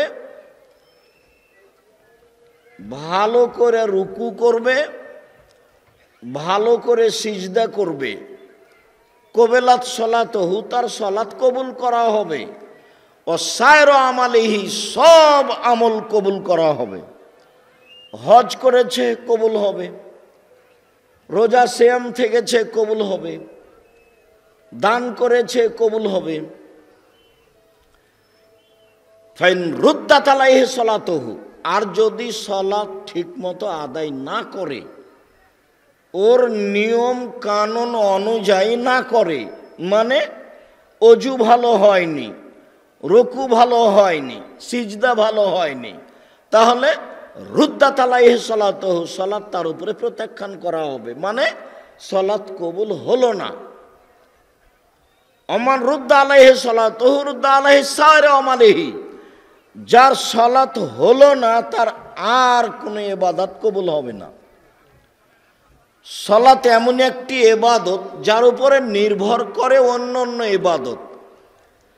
সালাত এমন একটি ইবাদত যার উপরে নির্ভর করে অন্য অন্য ইবাদত। যদি সালাত কবুল হয় তাহলে হজ, যাকাত, সিয়াম এগুলো কবুল হবে। আর যদি সালাত কবুল না হয় তাহলে সব গেছে। সাদ করে 1 মাস সিয়াম রোজা থেকে লাভ নেই। টাকা থাকলে হজে যেতে হবে সালাত ছেড়ে, এমন হজের প্রয়োজন নেই। ওগুলো কবুল হবে না বলে রাসূল সাল্লাল্লাহু আলাইহি সাল্লাম ঘোষণা দিয়েছেন। সম্মানিত দিনী ভাই বোন, বলছিলাম যে ফিহে রিজালুন ইউহিব্বুনা ইয়াতাতাহহারু আল্লাহু ইউহিব্বুল মুতাহহিরিন। মসজিদে নববী থেকে প্রায় 3 কিলোমিটার দূরে একটা মসজিদ আছে, তার নাম মসজিদে কোবা। সেখানে কেউ যদি 2 রাকাত সালাত আদায় করে তো কাবা ঘরে উমরা করলে যত নেকি হয় তত নেকি হবে। মসজিদে নববী থেকে প্রায় 3 কিলোমিটার দূরে একটা মসজিদ আছে, তার নাম কোবা, কোবা মসজিদ। সবাই জানে চিনে, যারা ওই দেশে থাকে কাজ করে তারা জানে যে এখানে আছে কোবা মসজিদ, জায়গার নাম কোবা, তো মসজিদের নাম কোবা। তো কোবা মসজিদে কেউ যদি 2 রাকাত সালাত আদায় করে তাহলে সে কাবা ঘরে উমরা করলে যে নেকি পায় সে নেকি পাবে। মানে অনেক দামি ব্যাপার। তো এই এলাকাতে কিছু লোক ছিল, তারা পবিত্রতা অর্জন করত, পবিত্রতা অর্জন করা ভালোবাসত। তো আল্লাহও তাদের ভালোবাসতেন। তো যখন আয়াত নাজেল হয়ে গেল তখন আল্লাহর নবী কোবার লোকজনকে বলেন, এই শোনো, এই শোনো, তোমরা কি আমল করো যে আল্লাহ তোমাদের প্রশংসা করছে? কি পবিত্রতা অর্জন করো বলো তো, তোমাদের পবিত্রতা কি? আল্লাহ কেন তোমাদের প্রশংসা করছেন? ঘটনা কি আমাকে বলো তো। তোরা বলছে যে এমন তো কিছু দেখি না, তবে 1 পেশাব পায়খানা করলে পানি দিয়ে পবিত্রতা অর্জন করি, 2 ফরজ গোসলের প্রয়োজন হলে পানি দিয়ে গোসল করি, 3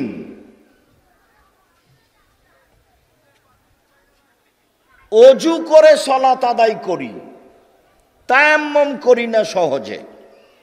ও আচ্ছা আচ্ছা আচ্ছা, এই কারণে আল্লাহ তোমাদের পবিত্রতার প্রশংসা করছে। 1 পেশাব পায়খানার পরে পানি দিয়ে পবিত্রতা অর্জন করে, 2 ফরজ গোসল পানি দিয়ে করে, তায়াম্মুম করে শেষ করে না, 3 অজু করে সালাত আদায় করে, মানে এই কাজগুলিতে পানি ব্যবহার করে। তখন আল্লাহ খুশি হয়েছেন, ওরা পবিত্রতা ভালোবাসে আর আল্লাহ যারা পবিত্রতা অর্জন করেন তাদেরকে ভালোবাসেন। এই আয়াতে ভারত, বাংলাদেশ, পাকিস্তানের লোকেরা যেটা বুঝলো, 1 শ্রেণীর মানুষ, সেটা সাহাবীগণ বুঝেননি বা তারা সে আমল করেনি। তারা কি বুঝলো? তারা বুঝলো যে শোনো শোনো, পবিত্রতা মানে হলো এই যে আগে ঢেল টিস্যু পেপার নিতে হবে, 40 কদম হাঁটতে হবে, পায়ের উপরে পা উঠাতে হবে, খক খক করে কাশতে হবে, তাহলে হলো ভালো পবিত্রতা। তখন আল্লাহ বলবেন যে হ্যাঁ ঠিক হয়েছে, এবার ভালো হয়েছে। সহি হাদিসে আসলো আয়াত যখন নাজেল হয়ে গেল, এই ছেলে বসো, আয়াত যখন নাজেল হয়ে গেল যে ওখানে কিছু লোক আছে, বলেন তো কোথায়? কোবায়, যারা পবিত্রতাকে ভালোবাসে। আর যারা পবিত্রতাকে ভালোবাসে আল্লাহ তাদের ভালোবাসেন। তখন আমাদের নবী কোবার লোককে বলেন, এই শোনো, এই কোবার লোকেরা, তোমরা কি করো গো যে আল্লাহ তোমাদের প্রশংসা করেন? আমরা তো কিছু করি না, কি পবিত্রতা অর্জন করি? হ্যাঁ, পেশাব পায়খানার পরে পানি ব্যবহার করে পবিত্রতা অর্জন করি, 1। 2, ফরজ গোসল পানি দিয়ে করি। 3, অজু করে পানি দিয়ে অজু করে সালাত আদায় করি। হ্যাঁ ঠিক, তোমাদের এই কারণেই আল্লাহ তাআলা প্রশংসা করছে। তো ভালো, হাদিসও সহি, আয়াতও সহি স্থানে আছে। ভারত, বাংলাদেশ, পাকিস্তানের এক শ্রেণীর মাওলানা বা সাধারণ জনগণ বুঝে নিল যে আরে পবিত্রতা এইটা নয়, পবিত্রতা হলো পেশাব করার পরে ঢেল টিস্যু পেপার নিতে হবে, 40 কদম হাঁটতে হবে, পায়ের উপরে পা উঠাতে হবে, খক খক করে কাশতে হবে, তারপরে পানি দিয়ে পবিত্রতা অর্জন করতে হবে, তখন হলো প্রশংসা। এমনটা আল্লাহ রাসূল করেননি, সাহাবীও করেননি, পৃথিবীর কোনো মানুষ করেননি। এর প্রমাণে দলিল পেশ করা যাবে না। 40 কদম হাঁটতে হবে বা দাঁড়িয়ে থাকতে হবে, পায়ের উপরে পা উঠাতে হবে, বিষয় যদি এমন হয় তাহলে মহিলা কি করবে? তাহলে কি মহিলাও ঢেল নিয়ে 40 কদম হাঁটবে? তাহলে মহিলাও কি পায়ের উপরে পা উঠাবে? ধর্ম পাগল হয়নি, ধর্ম রাজশাহী চাঁপাইনবাবগঞ্জের হাওয়াই লাড্ডু নয়। ভালো হিসাব, মুহাম্মদ সাল্লাল্লাহু আলাইহি সাল্লামের কাছে ফিরে যেতে হবে। ধর্ম মানলে পৃথিবীর কোনো মানুষের 5 পয়সা দাম নাই। মানুষ তো বহু দূরের কথা, বুজুর্গানের দিন তো বহু দূরের কথা। স্বয়ং ওমর রাদিয়াল্লাহু তাআলা আনহু যদি এই কথা বলেন তা বাতিল হবে। উমর মানে কে? উমর মানে উমর যে রাস্তা দিয়ে হাঁটতেন সে রাস্তা দিয়ে শয়তান হাঁটতো না। আল্লাহ নবী নিজে বলছেন, বুখারী মুসলিমের হাদিস, উমর তুমি যে রাস্তা দিয়ে হাঁটো রাস্তা দিয়ে শয়তান হাঁটে না। অথচ উমর তাকে এক থাপ্পড় মারতে পারবেন এরকম ক্ষমতা উমরের ভিতরে নেই। ও তো ভিন্ন পদার্থের জিনিস, শয়তান ভিন্ন পদার্থের নয়, তাকে দেখা যায় না। তোমার তাকে মারবেন কি করে? উমর রাদিয়াল্লাহু তাআলা আনহু যদি কোনো কথা বলেন সেটা যদি রাসূলের না হয় তাহলে তা বাতিল হবে। পেশাব শেষে পানি দিয়ে পবিত্রতা অর্জন করুন। আব্দুর রাজ্জাক সাহেব ফোঁটা ফোঁটা পেশাব আসে যে মনে হলো আসলো নাকি 20-40 ঘন্টা পরে যদি ঢেলটা ফেলেন তবুও মনে হবে যে আসলো নাকি। তার মানে সন্দেহ পড়ে গেছেন আপনি। শয়তান এখন খালি বারবার বলছে এই যে পেশাব এলো, এই যে পেশাব এলো, এই যে পেশাব এলো। মহিলাদেরকে আমি বলি যে স্বামীর সাথে সুন্দর করে সংসার করলে 2টা কাজ করবেন না। 1, অভিমান করবেন না। অভিমান মানে হ্যাঁ ঈদ বকরিতে তুমি একটা ভালো কাপড় কিনে দাও না। অভিমান মানে তুমি একটু এখান সেখানে, দিনাজপুরের এটা কি স্বপ্নপুরী বেড়াতে নিয়ে গেলে না। তো এরকম যখন অভিমান করবে মহিলা, যখন হবে না তখন শয়তানকে বলবে তোর স্বামী তোর কিছুই করেনি, তোর স্বামী তোর কিছুই করেনি, তাহলে তুমি জীবনে কিছুই করনি। শয়তান যা বলে বলে দিবে ওগুলো সব ও স্বামীর সামনে কি করবে? বলবে। শয়তান তার ভিতরে ওগুলো বলায়, তখনও বলে। আর প্রতিবাদ করা হবে না স্বামীর সামনে। হ্যাঁ তুমি এই কথা বললে কেন? তুমি আমার মাকে গালি দিলে কেন? আমার মা তোমাকে কি বলেছে সেটা তুমি এই কথা বললে কেন? কেন তুমি আমাকে কথা বলো, তোমার সংসারই করবো না, তালাক দিয়ে দাও তুমি। তখন শয়তানকে বলে, দেখলি এই যে তোকে এইভাবে বললো, তোকে এইভাবে বললো, তোকে এইভাবে বললো। সারা দিন মহিলাকে তখন শয়তান কি করবে, খালি ঠেলে নিয়ে বেড়াবে, ঠেলে নিয়ে বেড়াবে।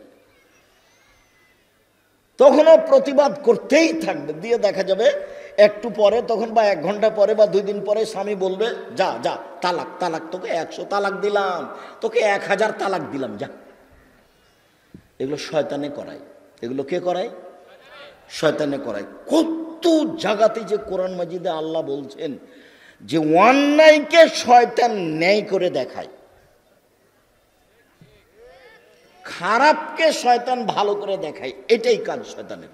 জাইয়ানা, খারাপটাকে সুন্দর করে তোলে, খারাপটাকে সুন্দর করে তোলে, যার জন্য জীবনেও যেন কোনোদিন কোনো মহিলা স্বামীর সংসারে অভিমান না করে আর প্রতিবাদ না করে। এইভাবে বলবে, তাহলে শয়তান সুযোগ পাবে না। যাহাই দিবেন তাহাই পরিব, যা খাওয়ার ব্যবস্থা করবেন তাই খাবো, আমার পক্ষ থেকে কোনো প্রকার অভিযোগ আপত্তি থাকিবে না। আমি গ্রামের মহিলা, একটু লবণ ভাত, পান্তা ভাত, রংপুরের ভাষায় কড়কড়াতেই যথেষ্ট, এত কিছু লাগবে না। তখন শয়তান আর সুযোগ পাবে না। শয়তান তখন বলবে যে গেলাম। তো যারা এইভাবে পেশাবের পথে যায়, সারা দিন তাকে শয়তান মাঠে নিয়ে বেড়াবে। আর শয়তান সব সময় লেগে আছে পেশাব পায়খানার পথ দিয়ে, পেশাব পায়খানার কথা বলে শয়তান কোটি কোটি মানুষকে রাসূলের সুন্নাত থেকে সরিয়ে দিয়েছে। পেশাব করার পরে পানি দিয়ে পবিত্রতা করে উঠে যান মহিলা পুরুষ, আর যখন অন্তরে বলছে যে 1 ফোঁটা পেশাব আসলো নাকি, 1 ফোঁটা পেশাব আসলো নাকি, তখন বলেন শয়তান, এই শয়তান, কাপড় ভিজায় যাক রে, তবু আমি সালাত আদায় করবো, তোর কথা শুনবো না।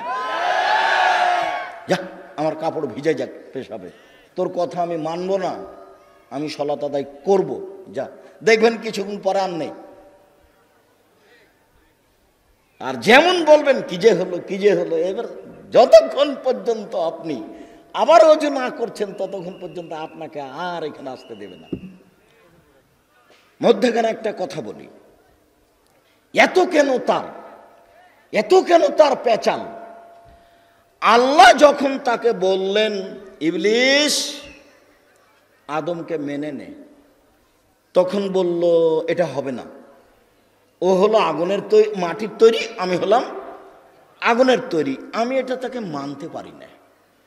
তখন আল্লাহ তাকে বললেন, সরে যা, তুই শয়তান। আগে ছিল ইবলিস, মানে নিরাশা হয়েছে, আর এখন কি হলো? শয়তান। শয়তান মানে ধোঁকা দেয়। আল্লাযী ইউওয়াসবিসু ফী সুদূরিন নাস মিনাল জিন্নাতি ওয়ান নাস, মানুষের অন্তরে কুমন্ত্রণা দেয় যে, সে হলো মানুষ শয়তান, সে হলো জিন শয়তান। মানুষের অন্তরে খারাপ কিছু বলে যে, সে হলো জিন শয়তান, সে হলো মানুষ শয়তান। যাকে দেখা যায় ভুল পথে নিয়ে গেল, এ হলো মানুষ শয়তান। যাকে দেখা যায় না ভুল পথে নিয়ে গেল, এ হলো জিন শয়তান। এখনো শয়তান। তখন শয়তান বলছে, আল্লাহ একটা কথা শোনেন আমার। হ্যাঁ বল, কি শুনতে হবে? আমাকে কিয়ামত পর্যন্ত বেঁচে থাকার সুযোগ দেন। আল্লাহ বলছেন, ঠিক আছে দিলাম, তবে এলা ওয়াক্তি মালুম, একটা সময় পর্যন্ত। তুই বললি কিয়ামত, আর আমি বললাম একটা সময়, ঠিক আছে চাইলি দিয়ে দিলাম। এখন শয়তান চলে যাচ্ছে আর বলছে, প্রতিপালক তোমার ইজ্জতের কসম, তোমার সম্মানের কসম, প্রতিপালক। শয়তান বলছে, সময় যখন পেয়ে গেছে তখন বলছে, সময় কিন্তু কিয়ামতের কাছাকাছি পর্যন্ত বেঁচে থাকার সুযোগ পেয়ে গেছে। কথা বোঝা যায় না নাকি? তো যখন পেয়ে গেছে সময়, তখন বলছে, প্রতিপালক, দেখেন ঢং কেমন, ও আমার প্রতিপালক তোমার ইজ্জতের কসম, তোমার সম্মানের কসম, তোমার মর্যাদার কসম, আমি তোমার কসম করে বলছি, আমি লাউবিয়ান্নাল ইনসানা মাদামাত আজওয়ারুহুম ফি জাসাদিহিম, আদমের ছেলেমেয়ের দেহে যতদিন পর্যন্ত শ্বাস থাকবে আমি তাকে ভ্রান্ত পথে, ভুল পথে নিয়ে যাব যাব যাব। এর চুক্তি আছে আল্লাহর সাথে। বলার ঢংটা দেখেন। আবার তোমার ইজ্জতের কসম, তোমার সম্মানের কসম, তোমার মর্যাদার কসম, আদমের ছেলে মেয়ের দেহে যতক্ষণ পর্যন্ত শ্বাস আছে আমি তাকে পাপ করাবো করাবো করাবো। তখন আল্লাহ যদি বলতেন যে পারবি না তাহলে ভালো হতো, কিন্তু আল্লাহ এটা বললেন না। তখন বললেন, এই শোন, আমার মর্যাদার কসম, আমার ইজ্জতের কসম, আমার সম্মানের কসম, আদমের ছেলে মেয়ে যতবার বলবে আমার ভুল হয়েছে ততবার আমি বলবো যাও ক্ষমা করে দিলাম, যাও ক্ষমা করে দিলাম, যাও ক্ষমা করে দিলাম। তাহলে বলাটা ঝুলন্ত থেকে গেল, মানে না বললে তাহলে হচ্ছে না। পাপ হলে বলতে হবে আস্তাগফিরুল্লাহ, ভুল হয়েছে আমার, অত বেলে তোমার কাছে ফিরে যেতে চাই। আমি যদি না বুঝাতে পারি তাহলে এটা আমার ব্যর্থতা। আল্লাহর সাথে চুক্তি করে বের হচ্ছে শয়তান, আমি ওকে ভুল পথে নিয়ে যাবই, মিনিটের মধ্যে আমি তাকে 100 তালাক দেওয়াবো বউকে। আপনি ভাবছেন জেনা খারাপ কাজ, জেনা খারাপ কাজ, জেনা খারাপ কাজ, তারপরে আপনি যাচ্ছেন যাচ্ছেন যাচ্ছেন, যখন জেনা হয়ে গেছে কাজটা ভুলই হলো, কাজটা ভুল, তার আগে তো আপনি ফিরে আসতে পারলেন না। শতবার আব্দুর রাজ্জাক সাহেবের বক্তব্য শুনে কান ধরেছে, আর কোনো বড় মোবাইলে ল্যাংটা মেয়ে দেখবো না। একবারে কান ধরে কসম করে ঘুমাতে গেছে, তো ঘুমের পরে একটু বলছে দেখি, আবার একটু দেখি, তো আবার মোবাইল। শয়তানের ভিতরে আছে। যদি 40 ঘন্টা পরেও ঢেল টিস্যু পেপার ফেলে, তবু শয়তান তাকে বলবে যে এই যে পেশাব আসলো, এই যে পেশাব আসলো, এই যে পেশাব আসলো। তো ওকে কিভাবে ঠেকাবো? বলবো যে এই আমি অজু করেছি ভালো করে, নবী যেভাবে বলেছেন, এখন আমার পেশাবে কাপড় ভিজে যাক, তুই সর এখান থেকে, আমি সালাত আদায় করবো, তারপরে কোনো কথা। তখনও থামবে। ইহুদির কাছে তার কোনো কাজ নেই, ওরা সবাই জাহান্নামে যাবে। খ্রিস্টানের কাছে তার কোনো কাজ নেই, ওরা সবাই জাহান্নামে যাবে। হিন্দুদের কাছে তার কোনো কাজ নাই, ওরা সবাই জাহান্নামে যাবে। যারা শিয়া, যারা কাদিয়ানি, যারা মুরজিয়া, যারা জাহামিয়া, লাখো কোটি মুসলমান পৃথিবীতে, তারা জান্নাতে যাবে না। ওদের কাছে শয়তানের কোনো কাজ নেই। যারা বলছে কোরআন মাজিদ পড়বো, মাদ্রাসায় পড়বো, যারা বলছে 5 ওয়াক্ত সালাত আদায় করব, শয়তান এখানে, ওর কোনো জায়গা নাই, ঘুরে এখানে এসেছে। ওকে তো ওর জিদ বহাল করতে হলে হিন্দুর কাছে যাবে, ওর প্রয়োজন আছে ওকে জাহান্নামে নিয়ে যাওয়ার, ও তো গেছে। খ্রিস্টানের কাছে যাবেও, ও তো গেছে। ইহুদির কাছে যাবে? যাবে না।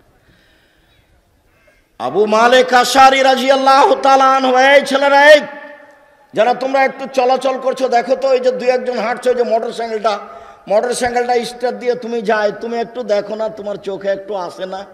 এই মুরব্বী যারা আপনারা দায়িত্বে আছেন, যারা দায়িত্ব আছে, তাদের পরিবর্তন করে দেন, ওদের দিয়ে হবে না। ওদের এখান থেকে পাহারা দিতে হবে,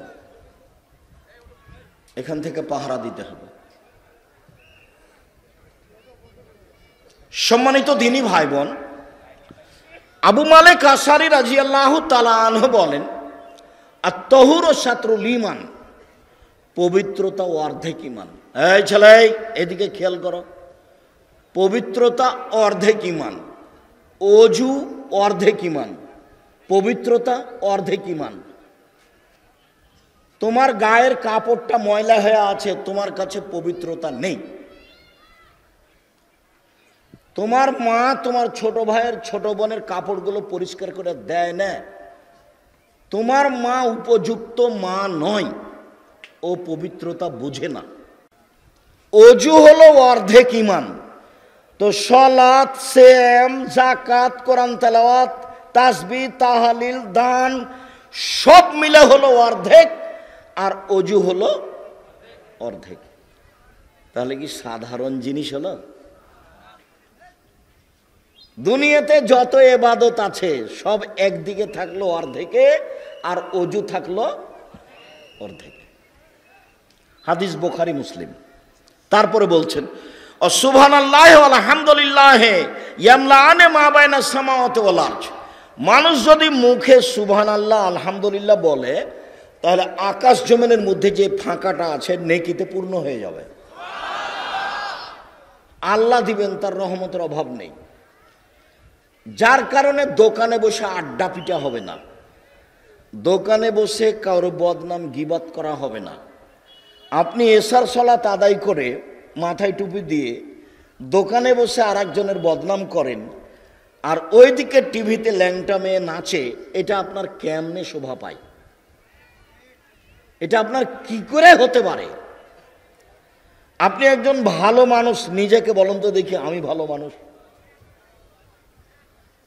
এই ছেলেরা, তোমরা যারা বড় মোবাইলে দিন রাত ল্যাংটা মেয়েকে দেখছো চেনা অবস্থায়, তুমি কি বলতে পারো আমি শিক্ষিত ছেলে? তুমি কি বলতে পারো যে সমাজের দায়িত্ব আমি পালন করবই, সমাজ গড়বই, দেশ গড়বই, জাতি গড়বই? তুমি জেনা নিয়ে দিন রাত ঘুরো বেটা, আর মুখে বলো জাতি গড়ব,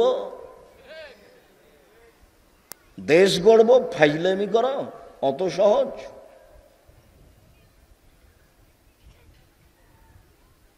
মৌলানা আব্দুর রহিম সব সার্টিফিকেট জ্বালিয়ে দিয়েছিলেন, দিয়ে মাঠে নেমেছিলেন, বলে কোনো চাকরি নাই, তুমি ওই মোবাইল ফেলে দাও, দিয়ে বাকি কাজ করো, পড়ো ভালো করে, লিখো ভালো করে, চিন্তা ভাবনা করো, এক পর্যায়ে চলে যাওয়া।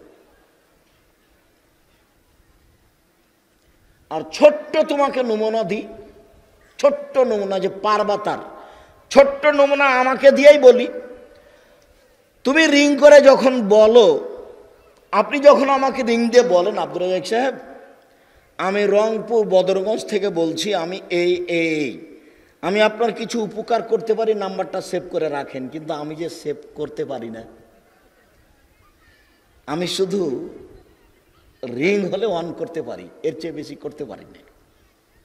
রিং হলে কি করতে পারি? অন করতে পারি।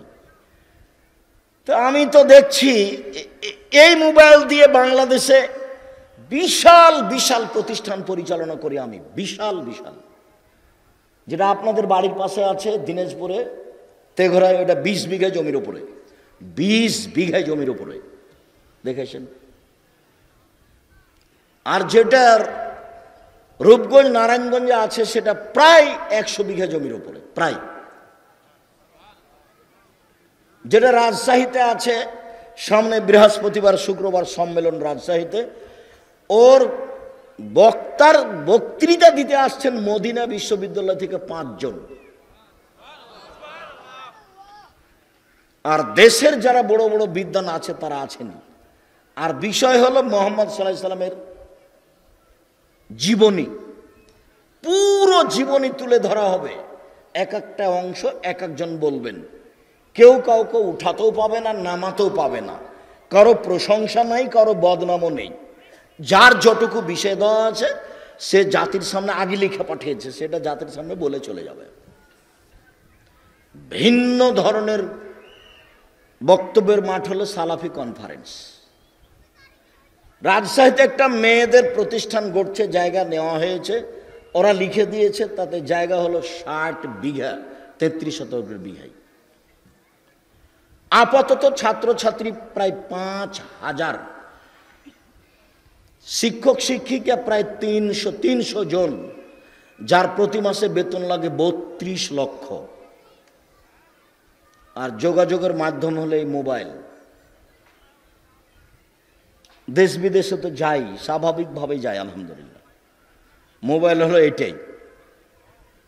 তোমাকে একটা ছোট্ট নমুনা পেশ করলাম যে একে ফেলে দিয়ে যদি মানুষ হতে চাও, দিন রাত মেয়েকে ল্যাংটা অবস্থায় দেখে তুমি কি মানুষ হতে চাও?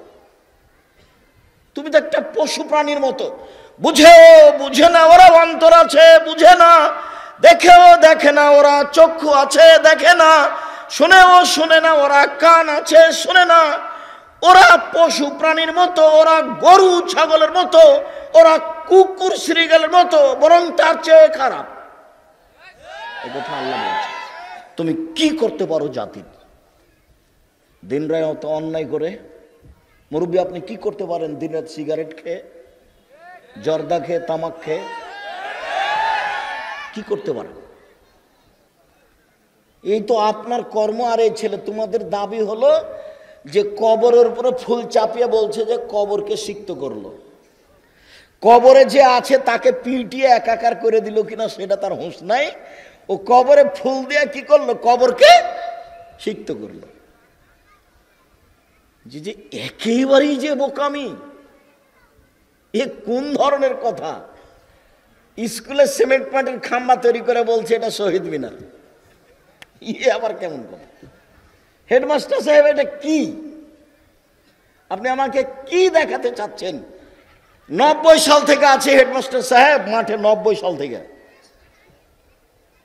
জাতি আমাকে কিছু বলবে এরকম সুযোগ আমি কাউকে কোনোদিন দিইনি। তবে আমি মানুষ, ভুলের ঊর্ধ্বে নই,